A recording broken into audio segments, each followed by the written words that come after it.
If relaxing were just a decision, you would have already managed it. You would have already stopped. You would have already rested. You would have already switched off. But something happens. You try to relax, and your body does not follow. Your mind stays active. Your muscles remain tense. Your attention stays alert. And a silent question appears. Why is it so difficult to relax? The answer begins with a simple idea. Relaxing is not a button. Relaxing is a process, and every process takes time. There is a fundamental principle in physiology that helps explain this. This principle is called physiological inertia. Physiological inertia describes the tendency of the body to remain in its current state, even when the environment changes. If the body spent hours on alert, it does not slow down instantly. If the system was under pressure, it does not relax immediately. If the mind remained vigilant, it does not switch off suddenly. This does not mean resistance. It does not mean failure. It does not mean weakness. It means continuity. See if this sounds familiar. The day ends. Tasks are completed. The environment becomes quiet. But the body remains accelerated. The mind remains active. Attention remains engaged. As if the system never received the message that the danger was over. This experience is extremely common, and there is a clear biological reason for it. The human body was designed to survive, and in order to survive, it needs to avoid abrupt changes. Rapid changes can be dangerous. Gradual changes are safer. That is why the system slows down slowly, gradually, progressively. This process happens outside awareness, without decision, without effort, without control. Now notice something interesting. You can decide to stop, but the body needs time to stop. You can decide to rest, but the system needs time to reduce activation. You can decide to relax, but the organism needs time to recognize safety. This interval between decision and sensation is called physiological transition. And this transition is essential for stability. Imagine a car moving at high speed. You take your foot off the accelerator. The car does not stop immediately. It keeps moving, slowing down little by little. That movement is not failure. It is physics. The body works in the same way. If it spent the day accelerated, it remains accelerated for a while. If it spent the day on alert, it remains alert for a period. If it spent the day solving problems, it keeps monitoring. This phenomenon explains why many people feel tired, but cannot relax. Fatigue has arrived, but the system has not slowed down yet. Now consider an important detail. Relaxation does not happen when the body stops. Relaxation happens when the system perceives safety. Without that perception, the mind keeps monitoring, keeps evaluating, keeps preparing, even when everything is calm. This perception of safety depends on signals, predictable rhythm, stable environment, absence of threat, sufficient time. Without these signals, the brain remains in protection, because protection always comes before rest. This principle appears across many areas of science, in neuroscience, in psychology, in physiology, in medicine, even in physical training. After intense exercise, the body needs time to recover. Heart rate decreases gradually. Breathing slows progressively. Body temperature reduces slowly. Nothing happens instantly. The same happens with the nervous system. After a demanding day, it needs time to return to a state of calm. That return is a process, and processes cannot be rushed. Now notice a common phenomenon. You arrive home, you sit down, you try to rest, but your mind keeps working. Thoughts appear, ideas emerge, plans continue. This does not mean you do not know how to relax. It means the system is still in transition. It is leaving the state of alert and slowly entering the state of rest. This movement is invisible, silent, gradual, but extremely real. Now there is a detail that completely changes the way we understand relaxation. The body and the mind do not slow down at the same time. They operate at different speeds. This phenomenon is known in physiology as physiological decoupling. Physiological decoupling means that two systems that normally work together can temporarily operate at different speeds. This happens frequently in the nervous system. The body may be still, but the mind remains active. The mind may be tired, but the body remains tense. This difference creates a confusing sensation, as if something were out of place, as if rest were not working. But in reality, the system is simply reorganizing. See if this sounds familiar. You decide to stop.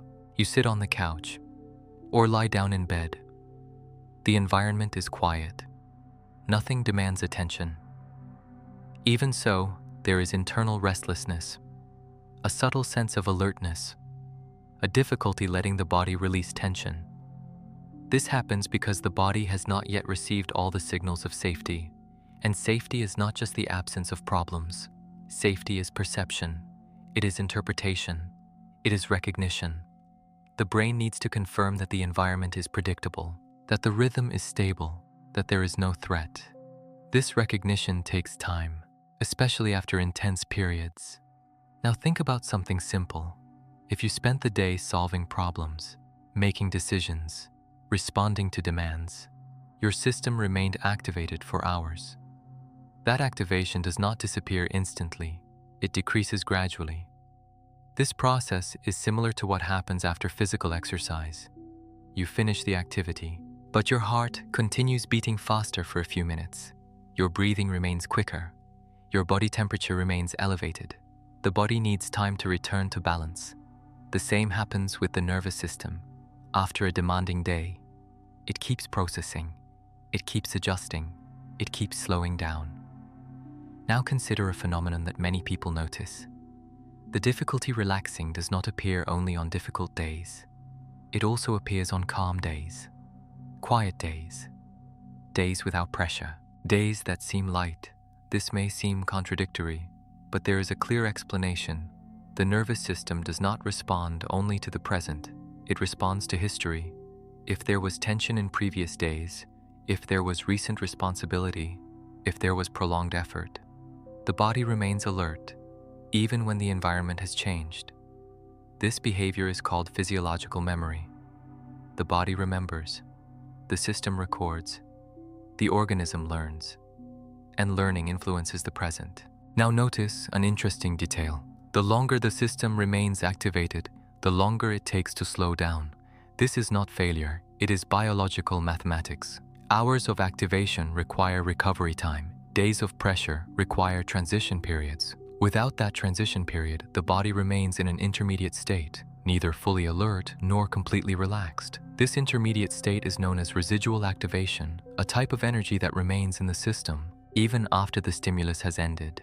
Now imagine a glass being filled with water. If you turn off the faucet, the water stops entering, but the level inside the glass remains high. To decrease, it requires time or release. The body works in a similar way. When the stimulus ends, activation stops increasing, but accumulated energy still exists, and that energy needs to be released gradually. Now consider something few people notice. Relaxing requires trust, not emotional trust, biological trust. The body relaxes when it believes it is safe. That belief does not depend only on the mind, it depends on signals, repeated signals, consistent signals, predictable signals. Without those signals, the system remains attentive. Now notice a common phenomenon. You try to relax, but you begin to think. Then you try to stop thinking, but thinking increases. This happens because the brain interprets attempts to control as signals of alert. Control requires effort. Effort requires energy. Energy maintains activation. This cycle can keep the system functioning longer. Now notice something important. The problem is not thinking. The problem is activation. Thinking is the consequence. Activation is the cause. When the system is activated, the mind remains active. When activation decreases, thinking slows down. This understanding completely changes the way we interpret the difficulty of relaxing. It is not lack of discipline. It is not lack of ability, it is not lack of rest, it is excess activation. Now consider an important biological aspect. The nervous system operates in two main modes: action mode and recovery mode. Action mode prepares the body. It increases energy. It increases attention. It increases vigilance. Recovery mode reduces activation.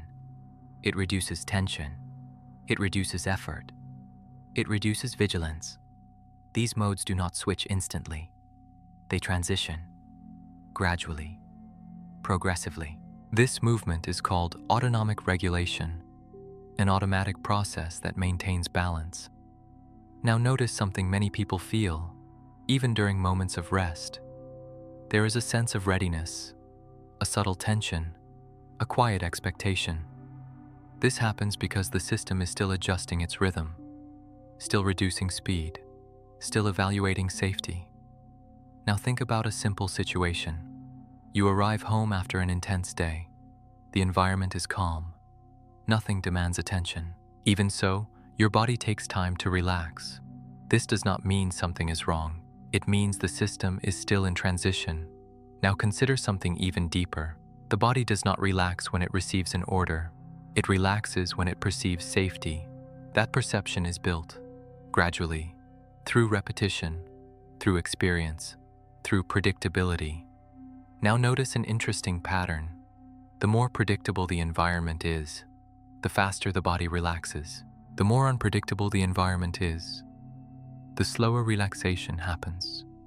This happens because predictability reduces risk, and reduced risk increases safety. Now consider an essential detail. The nervous system does not seek comfort. It seeks stability. Stability means consistency. It means continuity. It means absence of surprise. When stability exists, the body relaxes. When uncertainty exists, the body remains alert. This principle appears across many areas of physiology: in digestion, in breathing, in circulation, in sleep. Everything works better when predictability exists. Now notice something that completely changes perspective. Relaxation is not the absence of activity. Relaxation is the presence of safety. This distinction is fundamental because it changes the interpretation of the experience. If relaxation depends on safety, then difficulty relaxing indicates lack of perceived safety, not lack of rest. Now think about something simple. You can be physically tired, but biologically alert.